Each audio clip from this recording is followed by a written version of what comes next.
Perintah Kaisar Naga. Audiobook, novel silat.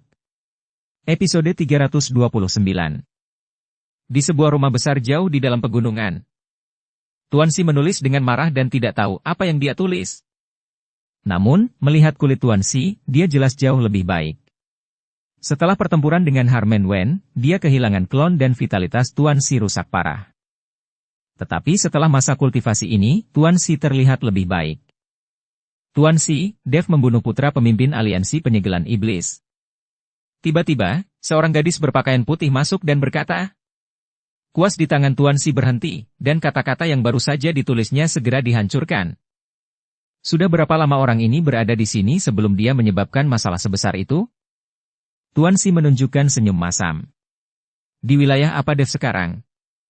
Alam kesengsaraan transendensi tingkat pertama. Tapi dia memiliki senjata ajaib di tangannya, dan dia tidak takut bertarung dengan alam kesengsaraan transendensi tingkat 6. Dan dia juga mendapatkan binatang penelan langit dari reruntuhan medan perang antara dewa dan iblis. Gadis itu berkata, binatang penelan langit? Tunggangan Raja Iblis Awan Merah. Ada sedikit keterkejutan di wajah Tuan Si. Jelas sekali, dia tidak mengharapkan ini. Itu hanya binatang pemakan langit yang baru menetas. Mungkin tidak ada gunanya sekarang. Gadis itu buru-buru menjelaskan. Mendengar ini, Tuan Si tiba-tiba menyadari. Saya berkata tidak mungkin orang tua itu muncul di dunia surga dan manusia. Apakah ada pergerakan di sekte Wolfen baru-baru ini? Tidak, suasananya sangat damai sepanjang waktu. Gadis itu menggelengkan kepalanya. Selama tidak ada pergerakan, sepertinya saya masih bisa menikmati kedamaian dan kebahagiaan dalam beberapa hari. Tuan Si mengambil selembar kertas lagi dan melanjutkan menulis. Tuan Si, apa yang harus kita lakukan terhadap Dev? Aliansi penyegelan iblis mungkin akan segera melancarkan perburuan gila-gilaan untuknya. Apakah menurut Anda harus? Gadis itu ragu-ragu untuk berbicara. Jangan khawatir. Aku yakin dia bisa mengatasinya. Lagi pula, dia tidak sendirian sekarang. Bukankah dia punya banyak teman? Biarkan dia menimbulkan masalah di surga dan dunia manusia. Air di dalam surga dan dunia manusia semakin banyak dagingnya, dan beberapa ikan menjadi busuk. Hanya dengan demikian udang akan muncul ke permukaan, dan tatanan dunia surga dan manusia harus diperbaiki. Setelah mengatakan itu, Tuan Si mulai menulis dengan tenang lagi. Gadis itu melihat penampilan Tuan Si dan diam-diam mundur. Lembah Roh Darah. Karena pemilik lembah, Semour, tidak ada di sini, semua murid berlatih dengan damai di lembah. Dibandingkan dengan murid-murid puncak Roh Darah, para murid lembah Roh Darah ini jauh lebih aman. Tetapi ketika para murid lembah Roh Darah sedang berlatih, Julius tiba dengan sejumlah besar murid puncak Roh Darah. Setelah mengetahui bahwa muridnya memang dibunuh oleh Dev, Julius tidak bisa menelan nafas ini sama sekali. Dia tahu bahwa Dev bersama Semour, jadi dia membawa seseorang untuk menemukannya. Semour, keluar. Julius datang ke gerbang lembah Roh Darah dan berteriak keras. Ketika dua murid lembah Roh Darah melihat ini, mereka bergegas dan berkata, Paman Guru, guru kami tidak berada di lembah. Saya tidak tahu apa yang ingin Anda lakukan dengannya. Karena Julius dan Semour adalah sesama murid Roh Darah, murid lembah Roh Darah tentu memperlakukannya dengan sopan. Bukankah dia ada di sini? Mata Julius dipenuhi dengan niat membunuh. Apakah dia tidak ada di sini, atau dia menghindariku? Paman, Guru, dia benar-benar tidak ada di sini. Dua murid lembah Roh Darah berkata dengan tulus. Aku tidak percaya, dia hanya ingin menghindariku, dan Dev pasti ada di sana juga, kata Julius, dan hendak masuk ke lembah Roh Darah. Paman Guru, kamu. Dua murid lembah Roh Darah mencoba menghentikannya, tetapi Julius menggunakan kedua telapak tangannya untuk menembak mati kedua murid lembah Roh Darah itu. Bunuh. Jika Semour tidak muncul hari ini, aku akan membunuh semua muridnya. Aku akan membuat mereka membayar dengan darah. Julius melambaikan tangannya. Bunuh. Banyak murid dari puncak Roh Darah bergegas menuju lembah Roh Darah. Untuk sesaat, suara pembunuhan mengguncang langit, dan para murid lembah Roh Darah menjadi lengah. Ditambah dengan fakta bahwa naga tidak memiliki pemimpin, hanya butuh setengah jam bagi semua murid lembah Roh Darah untuk dibantai. Guru, Simour memang tidak ada di sini, dan saya juga tidak melihat pria bernama Dev itu. Murid dari puncak roh darah berjalan ke arah Julius dan melaporkan. Sialan, kemana mereka pergi? Bukankah mereka kembali ke lembah roh darah? Julius mengerutkan kening. Guru, apa yang harus kita lakukan sekarang? Para murid dari puncak roh darah melihat mayat-mayat di tanah dan bertanya dengan bingung. Belum ada yang mereka ditemukan, dan semua murid lembah roh darah telah terbunuh. Bagaimanapun, mereka dapat dianggap sebagai klan yang sama. Sekarang dia begitu kejam, jika Simour mengetahuinya, dia pasti tidak akan melepaskannya. Hapus semua jejak. Tidak ada yang boleh menceritakan apapun tentang kejadian hari ini, jika tidak mereka akan dibunuh tanpa ampun. Julius perlahan menjadi tenang pada saat ini dan mulai memberikan instruksi dengan keras. Dia memang bertindak terlalu jauh dalam masalah ini. Banyak murid puncak roh darah mulai bekerja dengan gugup untuk menghilangkan semua jejak mereka. Setelah menghilangkan semua aura dan jejak, Julius segera pergi bersama semua orang dari puncak roh darah. Tidak lama setelah Julius pergi, pemimpin sekte Luo tiba bersama orang-orang dari 5 sekte besar. Pemimpin sekte Luo, kenapa aku merasa lembah roh darah ini begitu sunyi dan berbau darah, kata seseorang dengan cemberut. Aku juga menciumnya. Memang ada bau darah, dan kenapa aku tidak bisa merasakannya sama sekali kehadiran orang? Apakah tidak ada seorang pun di lembah roh darah? Seseorang berkata, suaranya menggema. Pemimpin sekte Luo melepaskan kesadaran spiritualnya dan segera mengerutkan kening. Masuk dan lihat. Semua orang di lembah roh darah telah terbunuh. Setelah Master sekte Luo selesai berbicara, dia memimpin orang-orangnya ke lembah roh darah. Saya melihat mayat di seluruh lembah roh darah, sungai darah, dan beberapa burung nasar sepanjang 1 meter memakan mayat itu. Melihat situasi tragis di depan mereka, semua orang kaget. Meskipun lembah roh darah milik klan iblis, di Gunung Iblis Surgawi 1 generasi yang lalu, konflik antara manusia dan iblis tidak begitu hebat. 5 sekte besar tidak banyak berselisih dengan sesama iblis di Gunung Iblis Surgawi, sebaliknya, mereka bahkan sering bekerja sama. Sekarang semua orang di lembah roh darah telah terbunuh, orang-orang dari 5 sekte besar merasa sedikit sedih. Mereka datang dengan marah, hanya untuk mendapatkan penjelasan dan meminta Simour menyerahkan Dev. Mereka bahkan tidak berpikir untuk menghancurkan lembah roh darah. Lihat apakah ada orang yang masih hidup? Kita harus mencari tahu siapa yang melakukan ini. Hal seperti ini belum pernah terjadi di seluruh wilayah selatan kita selama bertahun-tahun, kata pemimpin sekte Luo dengan wajah muram. Seluruh wilayah selatan dianggap paling harmonis. Meski terjadi perkelahian, kematian, dan cedera, pemusnahan satu keluarga seperti ini hampir tidak pernah terjadi. Sekarang hal seperti ini tiba-tiba terjadi, tentu saja dia harus mencari tahu siapa yang melakukannya. Lagi pula, status 5 sekte besar mereka di wilayah selatan tidaklah rendah, jadi tentu saja mereka harus mengurus hal semacam ini jika itu terjadi.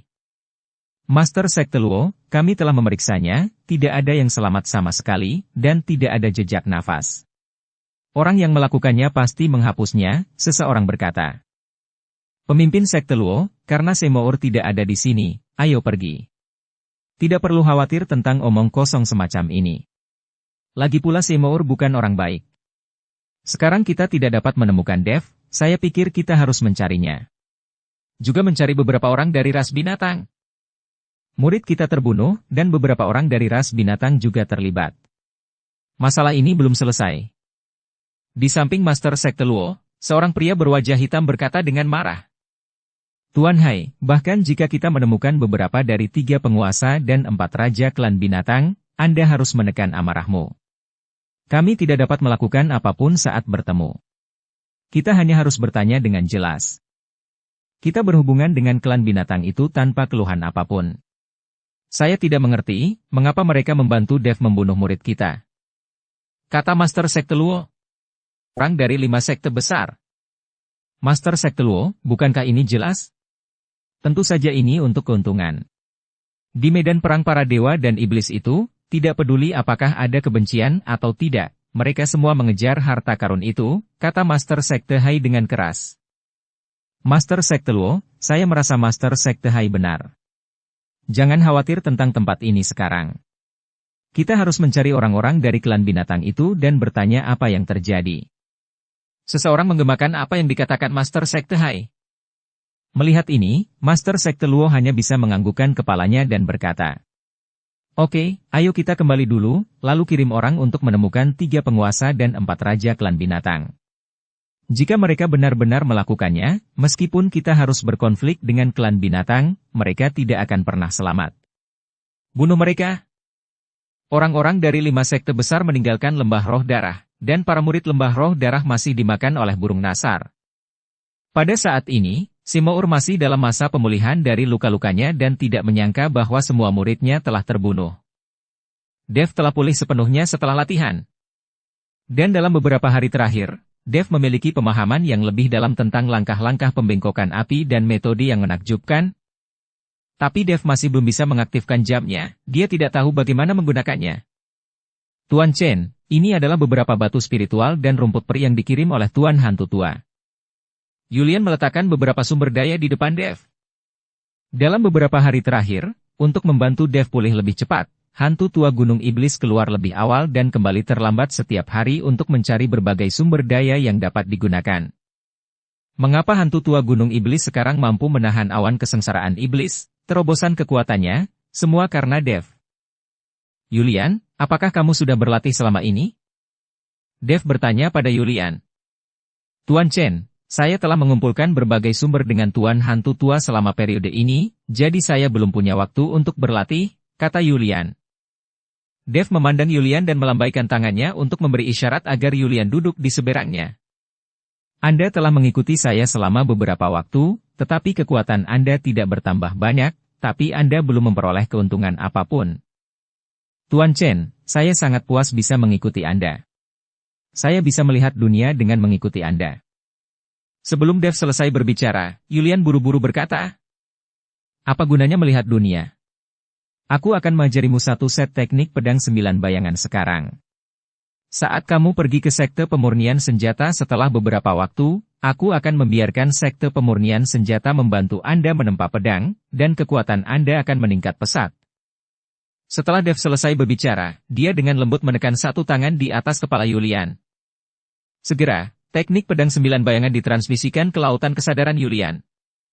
Yulian menggunakan kesadaran spiritualnya untuk melewati lautan kesadaran, dia tiba-tiba terkejut dan berkata, Tuan Chen, apakah ini teknik pedang 9 bayangan? Kelihatannya sangat canggih. Jika teknik pedang 9 bayangan ini dapat dilatih hingga tingkat mahir, maka dapat menghasilkan 9 klon dengan aura yang sama dan bahkan kekuatan yang sama. Ketika saatnya tiba, kamu menebas dengan 1 pedang, dan yang sebenarnya kamu tebas adalah 10 pedang yang sebenarnya. Kekuatanmu sendiri akan meningkat pesat. Tentu saja, teknik pedang 9 bayangan juga bisa digunakan sebagai pelarian. Ingatlah, bahwa ketika berlatih ilmu pedang, jika Anda terlalu tidak sabar, Anda tidak hanya akan gagal dalam latihan, tetapi juga akan membuat diri Anda pingsan. Saya sekarang dapat memiliki 6 klon, dan saya akan menyampaikan beberapa pengalaman dan metode kultivasi saya kepada Anda. Kata Dev, dan meneruskan semua pengetahuannya tentang teknik pedang 9 bayangan kepada Yulian. Dia tidak memiliki keraguan tentang Yulian. Wajah Yulian penuh kegembiraan, dan dia berlutut tepat di depan Dev. Tuan Chen sangat baik dan telah mengajariku teknik pedang 9 bayangan, yang seperti menciptakan kembali gurunya. Aku. Hentikan, kita adalah teman dan juga saudara. Aku bukan gurumu, kalau tidak aku tidak akan mengajarkannya kepada Anda. Dev buru-buru menyela Yulian. Melihat Yulian seperti ini, dia ingin Dev menjadi gurunya. Dev tidak pernah memikirkan menjadi guru bagi seseorang. Ketika Yulian mendengar ini, dia bangun dengan ekspresi malu. Wajahnya dan mengikuti Dev setelah mengucapkan terima kasih, dia tidak sabar untuk pergi, mungkin untuk berlatih. Dev, ku dengar kamu hampir pulih, dan sekarang kamu harus membayar kembali hutangmu padaku. Yulian berjalan kembali, dan Scarlet masuk. Dan dengan raut wajahnya, dia menatap Dev dengan penuh kasih sayang, air tampak menggenang di matanya. Hutang apa? Dev bertanya, pura-pura tidak tahu. Berhenti berpura-pura. Julius dan melaporkan. Scarlet langsung menerkam Dev dan menunggangi Dev. Beberapa hari kemudian, waktu berlalu. Dev tenggelam dalam tangga pembengkokan api.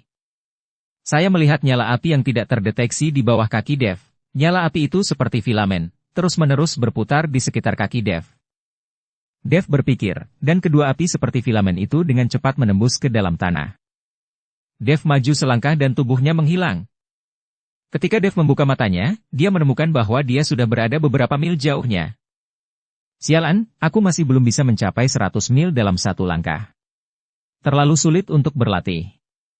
Seharusnya aku tidak membuat marah Raja Bintang Roh Api. Dev menghela nafas. Meskipun api ini, langkah membungkuk itu bagus, terlalu sulit untuk dipraktikkan. Selama jangka waktu ini, selain pulih, Dev juga mempelajari langkah-langkah pembengkokan api. Sekarang dia hanya bisa bergerak beberapa mil dalam satu langkah. Sekarang Dev sebenarnya kurang puas dengan perhitungan satu langkah dan meremehkannya.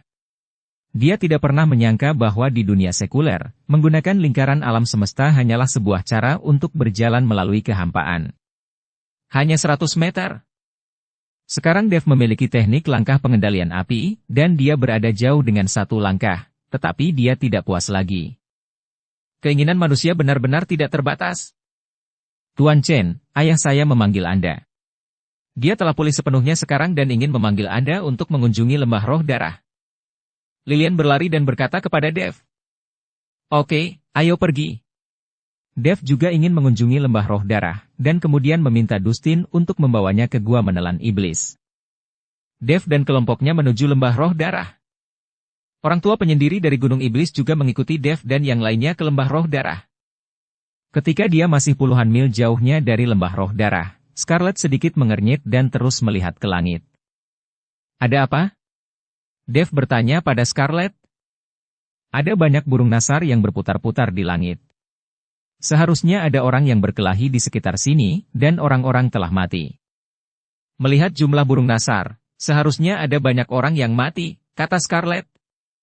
Setelah mendengar apa yang dikatakan Scarlet, semua orang mengangkat kepala dan melihat memang ada banyak burung nasar di langit. Burung nasar berputar-putar dan terkadang menukik ke bawah. Seymour terkejut. Hanya ada lembah roh darahku di daerah ini. Mungkinkah sesuatu terjadi pada lembah roh darah kami? Seymour mempercepat langkahnya, dan yang lainnya mengikuti dari belakang, meningkatkan kecepatan mereka hingga ekstrim. Bagi Dev dan lainnya, perjalanan puluhan mil hanyalah sekejap mata. Melihat lembah roh darah yang tak bernyawa di depannya, bau darah yang meresap, dan burung nasar yang terus berputar-putar, wajah Seymour menjadi sangat jelek. Bahkan ketika dia sampai di pintu, Seymour tidak memiliki keberanian untuk membukanya. Yulian, buka pintunya. Dev meminta Yulian untuk membukakan pintu. Yulian melangkah maju dan mengetuk pintu dengan lembut, tapi tidak ada gerakan sama sekali. Yulian hanya bisa mendorong dan pintu perlahan terbuka. Pintunya terbuka, dan ada mayat berserakan di halaman. Beberapa mayat telah dimakan oleh burung basar dan hanya tersisa tulangnya. Melihat pemandangan tragis ini, mata Seymour tiba-tiba melebar, seteguk darah muncat, dan dia pingsan. Dustin dan Lilian juga berdiri tercengang di tempat, seolah-olah mereka orang bodoh. Tahukah Anda, ini adalah kakak-kakak senior mereka, kakak-kakak senior yang telah hidup bersama selama bertahun-tahun. Melihat ini, Dev melangkah maju dan meraih pergelangan tangan Seymour, dan semburan kekuatan spiritual menembus ke dalam tubuh Seymour, menyebabkan Seymour terbangun dengan lemah. Siapa yang melakukan ini? Seymour meraung dan berlari ke halaman. Dev dan yang lainnya mengikuti, dan mereka tidak tahan melihat situasi tragis ini. Penatua hantu Gunung Iblis mengerutkan kening dan berkata, siapa yang melakukannya? Hal seperti ini sudah lama tidak terjadi di Gunung Iblis Surgawi. Lilian dan Dustin melihat mayat di tanah dan menangis. Tak seorang pun yang melihat pemandangan seperti ini bisa mengendalikan emosinya. Dev tetap tenang dan kesadarannya menyebar. Dia ingin memeriksa apakah ada aura lain selain aura para murid lembah roh darah di lembah roh darah. Jika demikian, akan mudah untuk mengetahui siapa pembunuhnya. Dev menggunakan kesadaran spiritualnya untuk mendeteksi dalam waktu yang lama, tetapi dia tidak dapat mendeteksi aura orang lain sama sekali.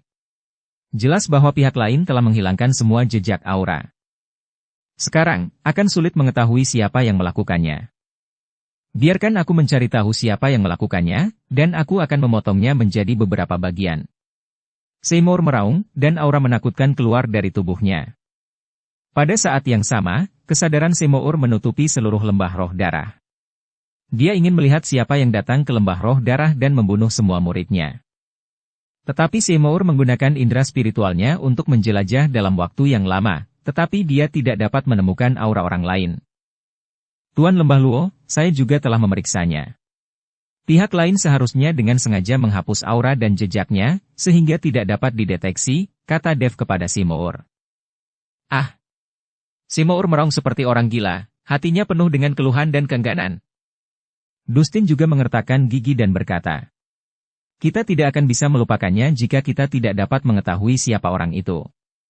Bukankah saudara-saudaraku mati sia-sia? Dustin juga tidak mau menyerah, tapi tidak ada gunanya bersikap enggan. Sekarang dia tidak dapat mengetahui apa itu. Orang-orang yang melakukannya. Mungkinkah Julius yang melakukannya? Lagi pula, ketika Tuan Chen baru saja keluar dari medan perang para dewa dan iblis, orang itu ingin membunuh Tuan Chen, tetapi dihentikan oleh Tuan Luo. Jika dia tidak puas, mungkinkah dia menyerang lembah roh darah? Yulian menebak. Tidak mungkin. Meskipun adik laki-lakiku kompetitif dan kejam, dia tidak akan pernah melakukan hal seperti itu pada lembah roh darah kami. Bagaimanapun, kita berasal dari sekte yang sama. Seymour menggelengkan kepalanya, dia tidak percaya sama sekali Juliuslah yang melakukannya. Ini benar-benar aneh. Secara logika, lembah roh darah selalu damai dan tidak pernah berkonflik dengan orang lain. Siapa yang begitu kejam hingga menghancurkan seluruh keluarga? Kata Scarlet. Reputasi lembah roh darah selalu baik. Di mata manusia, iblis, atau binatang, mereka semua mengenali karakter Seymour dengan orang lain. Paling dikagumi. Sekarang hal seperti ini terjadi secara tiba-tiba, sulit sekali ditebak. Tuan Lembah Luo, saya tahu bahwa ada monster bernama binatang Lingxi yang dapat melacak auranya. Bahkan jika lawan dengan sengaja menghapus auranya, monster ini dapat pulih. Hantu tua Gunung Iblis menjelaskan Seymour dan berkata. Setelah mendengarkan kata-kata dari hantu tua Gunung Iblis, Seymour mengerutkan kening dan berkata. Saya juga pernah mendengar tentang monster jenis ini, tapi di mana kita dapat menemukan monster seperti itu? Terlebih lagi, meskipun kita menemukannya, akankah monster ini dengarkan kami? Mungkin mereka akan menyerang kita. Saya tahu binatang spiritual ini. Ada monster seperti itu di lembah binatang roh. Saya dapat membantu Anda mendapatkannya. Scarlet mendengar ini dan berkata dengan cepat.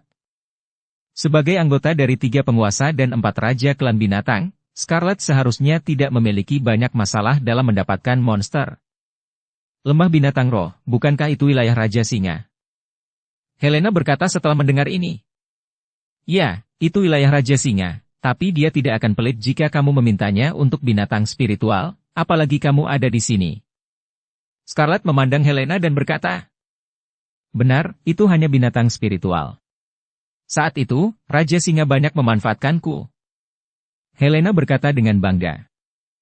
Meskipun Dev tidak tahu apa itu makhluk spiritual, dia mendengar apa yang mereka katakan, jadi dia berkata. Kalau begitu aku akan mengikuti kalian berdua dan segera mendapatkan makhluk spiritual. Oke, ayo pergi. Scarlet mengangguk. Dev mengikuti Yulian dan memberitahunya beberapa patah kata, meminta Yulian membantu Seymour mengatur pemakaman. Dia mengikuti Helena dan Scarlet dan langsung menuju ke lembah binatang roh. Lembah binatang spiritual berada di sisi lain Gunung Iblis Surgawi, ribuan mil jauhnya. Bahkan jika Dev dan yang lainnya bepergian dengan kecepatan penuh, mungkin akan memakan waktu sehari semalam. Namun jika Dev menguasai langkah api dan bisa bergerak 100 mil dalam satu langkah, itu tidak akan memakan waktu lama. Sekarang mereka hanya bisa terbang di udara dan bergegas secepatnya. Di hutan lebat di Gunung Iblis Surgawi. Raja Kera, Raja Singa, Raja Macan Tutul, dan Raja Iblis berwajah 1000 berkumpul bersama. Ekspresi mereka berempat tidak terlalu bagus. Kali ini di medan perang para dewa dan iblis, mereka berempat tidak mendapatkan banyak keuntungan. Terutama Sang Raja Singa, yang akhirnya mengetahui keberadaan busur Raja Dewa, namun tidak punya cara untuk mendapatkannya kembali. Raja Iblis berwajah 1000 sepertinya mengerti maksud Raja Singa, lalu melangkah maju dan menepuk pundaknya dan berkata. Raja Singa, busur Raja Dewa itu ditakdirkan bukan menjadi milikmu atau aku, jadi tak satu pun dari kita bisa mendapatkannya. Apalagi jika kita mendapatkannya, kita juga tidak bisa menggunakannya. busur Raja Dewa telah disimpan di wilayahmu selama bertahun-tahun. Kamu bahkan tidak bisa menariknya keluar dari gunung, apalagi menariknya, jadi jangan pernah memikirkannya. Kali ini di medan perang dewa dan iblis, meskipun kita tidak mendapatkan banyak, kita masih mendapatkan sesuatu. Ayo kembali ke keluarga kita masing-masing dan berlatih keras. Kekuatan klan binatang buas kita sekarang terlalu rendah. Setelah mendengar kata-kata Raja Iblis berwajah seribu, Raja Singa tampak lega. Lagi pula, bahkan jika busur Raja Dewa diberikan kepadanya, dia akan kesulitan untuk menggunakannya. Kali ini, Ratu Rubah beruntung. Mungkin di masa depan, di antara 3 kaisar dan 4 raja kita, Ratu Rubah akan menjadi bosnya, kata Raja Macan Tutul dengan rasa iri. Tidak masalah siapa bosnya. Kita para binatang buas harus bersatu, jika tidak, maka akan lebih sulit untuk mendapatkan pijakan di dunia manusia. Mari kita semua kembali ke keluarga kita masing-masing. Aku juga akan pergi. Raja Iblis berwajah seribu selesai berbicara, berbalik dan bersiap untuk pergi. Tapi saat Raja Iblis berwajah seribu berbalik, puluhan sinar cahaya tiba-tiba muncul di sekelilingnya. Kemudian puluhan sosok mengepung mereka berempat. Raja Iblis berwajah seribu. Ketika keempat orang melihat ini, mereka semua langsung waspada. Ketika dia melihat dengan jelas siapa yang datang, Kaisar Iblis berwajah seribu maju selangkah dan berkata, "Ternyata orang-orang dari 5 sekte besar. Apakah kalian ada hubungannya dengan kami?" Orang-orang dari 5 sekte besar semua menatap ke Kaisar Iblis berwajah seribu dan lainnya dengan mata tajam. Ada niat membunuh di dalamnya. Raja Iblis berwajah seribu, "Kalian semua, ikut kami." Master Sekte Luo berdiri dan berkata, "Master Sekte Luo, apa yang terjadi? Sepertinya kami tidak banyak berhubungan dengan 5 sekte besar Anda. Saya pikir jika Anda ingin mengatakan sesuatu, sebaiknya saya beritahu saja," kata Kaisar Iblis berwajah seribu.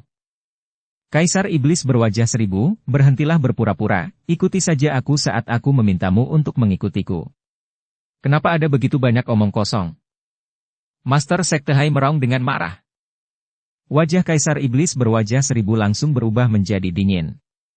Meskipun wilayah kekuasaan mereka tidak setinggi 5 master sekte utama, dalam hal status, 3 kaisar dan 4 raja mereka mengikuti master klan manusia di posisi yang setara. Sekarang master sekte Hai ini sedang memarahi, yang membuat Kaisar Iblis berwajah seribu terlihat jelek. Namun, Kaisar Iblis berwajah seribu tidak membalas. Lagi pula, lawan memiliki banyak orang dan kekuatan, dan orang pintar tidak akan melakukannya agar tidak menderita kerugian langsung. Master Hai, sialan. Bagaimana cara berbicaramu? Mengapa saya harus mengikuti Anda? Apakah Anda ingin menindas kami hanya karena Anda memiliki lebih banyak orang? Raja Singa menatap Master Sekte Hai dengan ketidakpuasan dan berkata dengan marah. Wilayah Raja Singa berada di wilayah Gunung Iblis Surgawi. Dia relatif akrab dengan 5 sekte besar, jadi dia tidak takut sama sekali. Raja Singa mengetahui bahwa 5 sekte besar manusia, sebagai klan manusia, tidak akan membunuh orang dengan seenaknya, terutama di wilayah Gunung Iblis Surgawi di wilayah selatan. Baik itu ras manusia, ras iblis, atau ras binatang, mereka semua menjaga kesopanan dan perkelahian skala besar jarang terjadi. Sekarang 5 orang dari sekte besar tiba-tiba mengepung mereka, dan Raja Singa tidak takut. Dia tidak percaya bahwa orang-orang ini berani mengambil tindakan. Jika ada perselisihan skala besar antara klan binatang dan klan manusia, 5 sekte besar tidak akan mampu menanggungnya. Raja Singa, aku ingin kamu mengikutiku. Ikuti saja, berhenti bicara omong kosong. Lakukan satu hal lagi omong kosong hari ini, apakah kamu tidak yakin aku tidak akan membunuhmu? Aura di tubuh Master Sekte Hai melonjak, dan dia segera menekan ke arah Raja Singa. Para pemimpin dari 5 sekte besar lebih kuat dari Raja Singa dan yang lainnya, dan ada lebih banyak orang di sisi lain. Jika terjadi perkelahian, keempat raja dan kaisar binatang tidak akan bisa bertarung. Mereka bukan lawan. Raja Singa juga meraung, auranya meletus, siap beraksi kapan saja. Pada saat ini, kedua belah pihak segera menjadi tegang dan hendak mengambil tindakan. Raja Singa, jangan impulsif. Raja Iblis berwajah seribu masih memiliki akal sehat. Dia tahu bahwa mereka pasti akan menderita dalam pertarungan, dan mungkin mereka berempat akan mati di sini. Jadi dia menghentikan Raja Singa yang ingin mengambil tindakan secara impulsif. Master Sekte Luo, jika ada yang ingin kau katakan, ayo bicara denganmu. Kami akan pergi bersamamu. Raja Iblis berwajah seribu berkata dengan cepat. Melihat ini, Master Sekte Luo berkata kepada Master Sekte Hai. Master Sekte Hai, karena mereka perset ja mengikuti kita, jangan lakukan apapun. Master Sekte Hai mendengus dingin dan menarik napas. Meskipun Raja Singa tidak puas, dia tidak bisa berbuat apa-apa, lagi pula, dia benar-benar tidak bisa mengalahkan orang-orang dari 5 sekte besar. Raja Iblis berwajah seribu, ayo pergi, kata Master Sekte Luo. 4 Raja Iblis berwajah seribu hanya bisa mengikuti pemimpin Sekte Luo dan yang lainnya ke 5 sekte besar. 5 sekte besar berada dalam depresi di selatan Gunung Iblis Surgawi. Untuk mencapai 5 sekte besar dari Gunung Iblis Surga, Anda harus melewati Fan Cheng dari keluarga Sheng. Awalnya, area 5 sekte besar adalah tanah sepi. Belakangan, 5 sekte besar mendirikan sekte di sini, dan tempat itu menjadi makmur. 5 sekte besar terletak pada arah 5 elemen dan 8 diagram, tidak terlalu berjauhan dan saling menjaga. Dan di tengah-tengah 5 sekte besar, ada sebuah bangunan tinggi yang terbuat dari batu. Ini adalah pusat dari 5 sekte besar, dan 5 master sekte besar biasanya mengadakan pertemuan di sini. Raja Iblis berwajah seribu dan yang lainnya dibawa ke gedung bertingkat tinggi, dan kemudian mereka diawasi dengan penuh semangat oleh para pemimpin sekte dari 5 sekte besar. Master Sekte Luo, sekarang kami telah dibawa ke tanah 5 sekte utama Anda, bukankah ini saatnya memberitahu kami mengapa kami dibawa ke sini? Raja Iblis berwajah seribu bertanya kepada pemimpin Sekte Luo dengan tidak senang. Tapi sebelum Master Sekte Luo berbicara, Master Sekte Hai berkata, "Kamu berpura-pura menjadi apa? Mengapa kamu masih berpura-pura? Kami membawamu ke sini, tidakkah kamu mengetahuinya di dalam hatimu? Tidakkah kamu tahu di dalam hatimu apa yang kamu lakukan di medan perang para dewa dan iblis?" Kata-kata Master Sekte Hai membuat Raja Iblis berwajah seribu dan yang lainnya merasa bingung. Mereka tidak tahu apa maksudnya. Master Sekte Hai, memangnya apa yang kita lakukan di medan perang para dewa dan iblis? Raja Iblis berwajah seribu bertanya dengan bingung. Palsu, berpura-pura saja. Akan kulihat berapa lama kamu bisa mempertahankannya. Master Sekte Hai mendengus dingin. Master Sekte Hai, jika ada yang ingin kau katakan, katakan saja. Jika tidak bisa, bunuh saja kami. Kami kalah jumlah dan kami mengaku kalah.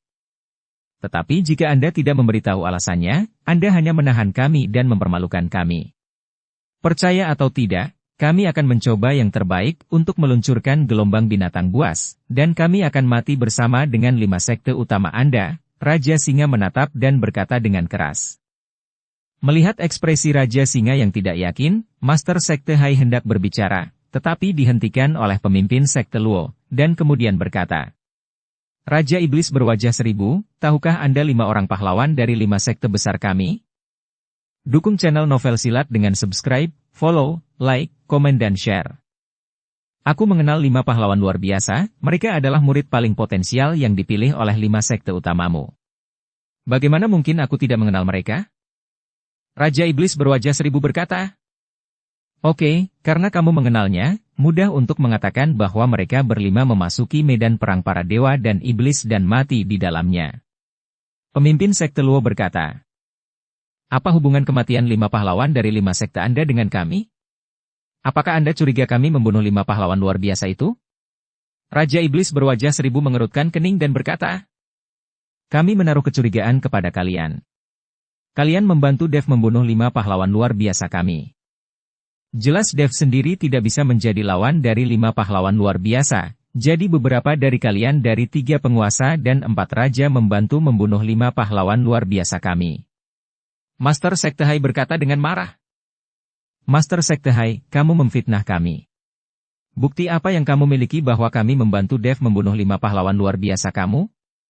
Balas Raja Singa. Masalah ini tidak sepele dan harus diklarifikasi. Raja Singa juga mengetahui status 5 pahlawan luar biasa di antara 5 sekte besar. Apakah aku memfitnah orang lain? Wajah Master Sekte Hai penuh amarah. Dia mengeluarkan tas penyimpanan 5 pahlawan luar biasa dan melemparkannya ke depan Raja Singa. Ini adalah tas penyimpanan 5 pria pahlawan luar biasa kami. Itu jatuh keluar dari tubuh Dev. Bagaimana mungkin Dev pada levelnya ini, mustahil baginya untuk membunuh 5 pahlawan luar biasa kami. Jika bukan karena beberapa dari kalian 3 penguasa dan 4 raja yang membantu Dev untuk membunuh 5 pahlawan luar biasa kami, lalu siapa lagi? Dan Ratu Rubah di antara kalian telah mengikuti Dev, beraninya kamu mengatakan bahwa kamu tidak membantunya melakukannya? Melihat tas penyimpanan di tanah, Raja Singa memandang Raja Iblis berwajah seribu dengan sedikit kebingungan. Raja Singa sangat menyadari kekuatan dari 5 pahlawan luar biasa ini. Meski kelima orang itu tidak bisa dibandingkan dengan mereka, mereka adalah yang terbaik di antara generasi muda. Sangat mustahil bagi Dev sendiri untuk membunuh 5 pahlawan luar biasa itu. Tapi mereka tidak membantu Dev membunuh siapapun. Iblis berwajah seribu dengan sedikit kebingungan. Melihat ekspresi Raja Singa, Master Sekte Hai semakin yakin bahwa Raja Singa dan beberapa orang lainnya yang melakukannya. Kamu berani menganggapnya serius? Apakah kalian para binatang buas malu dan takut untuk mengakuinya? Master Sekte Hai mendengus dingin. Wajah Master Sekte Hai penuh amarah. Master Sekte Hai, kami tidak membantu Dev membunuh 5 pahlawan luar biasa. Anda hanya melihat tas penyimpanan ini jatuh dari tubuh Dev. Apakah Anda melihat kami membantunya membunuh mereka? Ini hanya spekulasi, tidak ada bukti sama sekali. Kaisar Iblis berwajah seribu berdebat dengan penuh semangat. Master Sekte Hai ingin berbicara, tetapi pemimpin Sekte Luo berkata, "Baiklah, karena Anda menginginkan bukti, kami akan menangkap Dev dan membuatnya mengaku saat itu juga. Namun, selama periode ini, Anda harus patuh dan tidak boleh pergi dari sini." "Mengapa kamu tidak membiarkan kami pergi?" Raja Singa meraung. "Hui siapa pembunuhnya? Dengan tinjuku, jika kamu bisa mengalahkanku, aku bisa melepaskanmu." Sekte Master Luo mengepalkan tinjunya dan berkata. Ketika Raja Singa melihat ini, dia hanya bisa menahan amarahnya dan tidak berani mengatakan apapun. Melihat Raja Singa terdiam, pemimpin Sekte Luo melambaikan tangannya dan berkata, "Tahan mereka. Di depan adalah lembah binatang roh, kita akan segera sampai di sana." Scarlet melihat ke daerah sekitarnya dan berkata, Dev dan yang lainnya telah menghabiskan banyak energi spiritual dalam perjalanan mereka. Dev sedikit menyesal, seharusnya dia naik kapal terbang Jiun. Sekarang Dev hanya berharap berhasil mendapatkan binatang roh. Segera, Dev dan yang lainnya tiba di lembah binatang roh. Ketika Dev melihat ke puncak gunung tidak jauh dari lembah binatang roh, dia tercengang. Dev merasa puncak gunung ini sangat familiar, seolah-olah dia pernah melihatnya di suatu tempat sebelumnya. Di sini, ternyata di sini. Wajah Master Sekte Hai penuh amarah. Dev tiba-tiba berteriak. 5 pahlawan luar biasa itu? Ini adalah puncak gunung tempat dia mendapatkan busur Raja Dewa. Saat itu, Dev tidak tahu bahwa ini adalah dunia surga dan manusia. Saya tidak menyangka tempat ini termasuk wilayah gunung iblis surgawi. Saat itu, iblis bayangan jahat muncul dan membuat Dev kembali ke dunia sekuler. Tampaknya iblis bayangan ada di gunung iblis surgawi, mungkin iblis angin dan iblis darah juga ada di gunung iblis surgawi. Bagaimanapun, gunung iblis surgawi ini dianggap sebagai surga bagi para iblis di dunia surga dan manusia. Anda tidak akan diburu di sini. Dev, apakah kamu pernah ke lembah binatang roh? Scarlet mendengar teriakan Dev dan bertanya dengan rasa ingin tahu. Dev tidak berbicara, dia tidak tahu harus menjelaskan apa kepada Scarlet. Namun Scarlet dengan cepat bereaksi dan berkata, "Oh, aku ingat, kamu pasti pernah ke sini, karena puncak gunung tidak jauh dari sana adalah tempat penyimpanan busur Raja Dewa. Karena kamu mendapatkan busur Raja Dewa, kamu pasti pernah ke puncak gunung itu, aku hampir lupa. Di bawah puncak gunung ada lembah orang mati, dan di depan lembah orang mati ada lembah binatang roh. Lihatlah lingkungan lembah binatang roh, tapi ini berbeda dari lembah orang mati."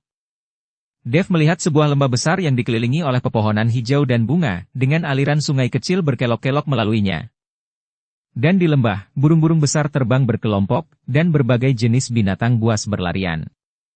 Dan ada banyak bangunan di lembah, dan semua jenis monster hidup damai.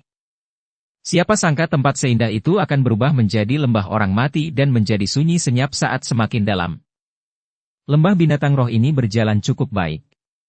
Aku tidak menyangka orang kasar seperti Raja Singa itu mampu mengelola tempat sebaik ini. Dev tidak bisa tidak mengagumi ketika dia melihat lembah binatang roh. Justru karena Raja Singa ini memiliki temperamen yang kasar sehingga dia mampu mengelola suku binatang buas ini dengan baik. Scarlet tersenyum dan berkata. Setelah mendengar kata-kata Scarlet, Dev tahu apa maksudnya. Setiap kelompok etnis memiliki arusnya masing-masing. Seperti kata pepatah, kebaikan tidak mengendalikan tentara, tetapi keadilan tidak mengendalikan kekayaan. Orang-orang seperti Scarlet dan lainnya, yang merupakan 3 kaisar dan 4 raja, harus memiliki metode pengelolaannya sendiri. Siapa kamu? Saat Dev dan yang lainnya perlahan turun, beberapa sosok tiba-tiba muncul dan bertanya dengan wajah serius. Siapa yang bertanggung jawab atas lembah binatang rohmu sekarang? Bukankah bocah tua Raja Singa itu yang bertanggung jawab di sini? Helena bertanya pada beberapa orang. Helena saat ini memiliki aura orang yang sakti. Lagi pula, Raja Singa akan mengangguk dan membungkuk ketika melihat aura Phoenix api. Dia selalu diintimidasi oleh Helena di masa lalu. Sekarang Raja Singa dan bawahan kecil ini, Helena secara alami memiliki aura atasan. Namun, Helena sekarang berada di alam tubuh komposit, dan para penjaga lembah binatang roh ini tidak mengenal Dev. Ketika beberapa orang melihat Helena berada dalam kondisi alam tubuh komposit, dan dia terus menyebut Raja Singa mereka sebagai bocah tua, mereka langsung menjadi tidak senang. Bagaimana seorang gadis kecil berani memanggil Raja Singa kita seperti itu? Dia mencari kematian? Dengan begitu, beberapa orang sebenarnya ingin menyerang Helena. Hal ini membuat Helena marah. Ketika Scarlet melihat ini, dia langsung mengerutkan kening dan berkata, "Berhenti, kalian yang tidak tahu bagaimana hidup atau mati." Sedikit aura master kesengsaraan transendensi tingkat ke-7 dari tubuh Scarlet menyebabkan para penjaga menjadi pucat dan berlutut di tanah. Mata beberapa penjaga penuh dengan kepanikan dan mereka sedikit bingung. "Aku Ratu Rubah. Apakah Raja Singamu ada di sini? Siapa yang bertanggung jawab atas lembah binatang roh sekarang? Biarkan dia keluar." Scarlet berkata dengan dingin. "Kaisar Rubah, maafkan saya, ini salah kami karena kami terlalu buta untuk mengenali gunung besar. Tuan Raja Singa kami tidak ada di sini. Para penatua sekarang bertanggung jawab atas lembah binatang roh. Kami akan segera melaporkannya." Beberapa penjaga ketakutan setengah mati. Bagaimanapun, Scarlet adalah salah satu dari 3 penguasa dan 4 raja, dan Raja Singa yang mengikuti mereka juga sama. Penjaga kecil ini tidak mampu menyinggung perasaannya. Beberapa penjaga bergegas melaporkannya. Setelah menunggu beberapa saat, beberapa sosok datang dengan cepat dan segera tiba di depan Dev dan yang lainnya. "Kaisar Rubah, saya tidak tahu Anda ada di sini, jadi saya melewatkan sambutan Anda. Saya benar-benar minta maaf." Seorang lelaki tua yang memimpin berkata kepada Scarlet dengan wajah hormat. Orang-orang di belakang lelaki tua itu juga buru-buru memberi hormat pada Scarlet. Meskipun Scarlet bukan pemimpin langsung mereka, status Scarlet di ras binatang buas tidak membuat orang-orang ini berani mengabaikannya sama sekali. "Kamu adalah penatua sekte. Apakah kamu bertanggung jawab atas lembah binatang roh ini sekarang?" Scarlet bertanya. "Tepat sekali. Aku ingin tahu apa yang diperintahkan Kaisar Rubah?" Tanya sesepuh sekte. "Ini bukan masalah besar. Karena Raja Singa tidak ada di sini, biar ku beritahu. Aku butuh salah satu monster telekinesismu sekarang. Pergi dan ambilkan satu untukku." Scarlet berkata dengan lugas. Setelah mendengar kata-kata Scarlet, ekspresi sesepuh sekte itu jelas berubah, dan dia terlihat sangat malu. "Kenapa? Aku menginginkan monster telekinesis darimu, tapi kamu tidak bersedia memberikannya kepadaku? Apakah aku bahkan tidak punya wajah sama sekali?" Scarlet sedikit marah. Melihat Scarlet menjadi marah, penatua sekte buru-buru menjelaskan.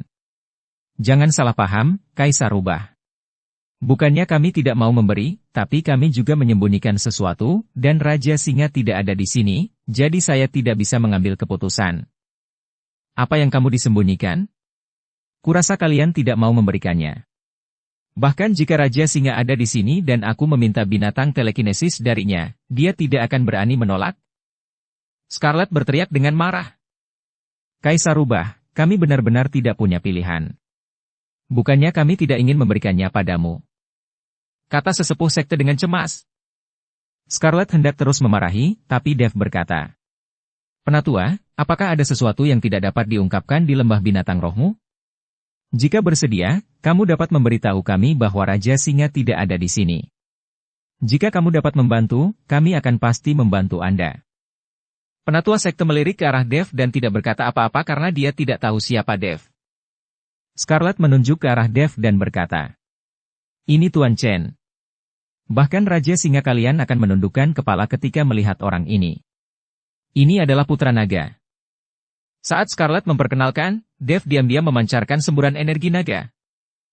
Merasakan energi naga di tubuh Dev, penatua sekte dan yang lainnya jelas tercengang, dan kemudian mereka menjadi sangat hormat dan berkata, "Tuan Chen, kami memang mengalami kesulitan di lembah binatang roh. Anda harus masuk ke dalam daripada berdiri di sini." Setelah mengetahui bahwa Dev adalah Putra Naga, para penatua sekte dengan hormat menyambut Dev dan yang lainnya ke lembah binatang roh. Sepertinya identitasmu sebagai Putra Naga cukup berguna. Sudah sekian lama, kamu tidak memintaku untuk masuk dan duduk bersamamu meskipun dengan identitasku. Scarlet mengikuti Dev dengan sedikit ketidakpuasan.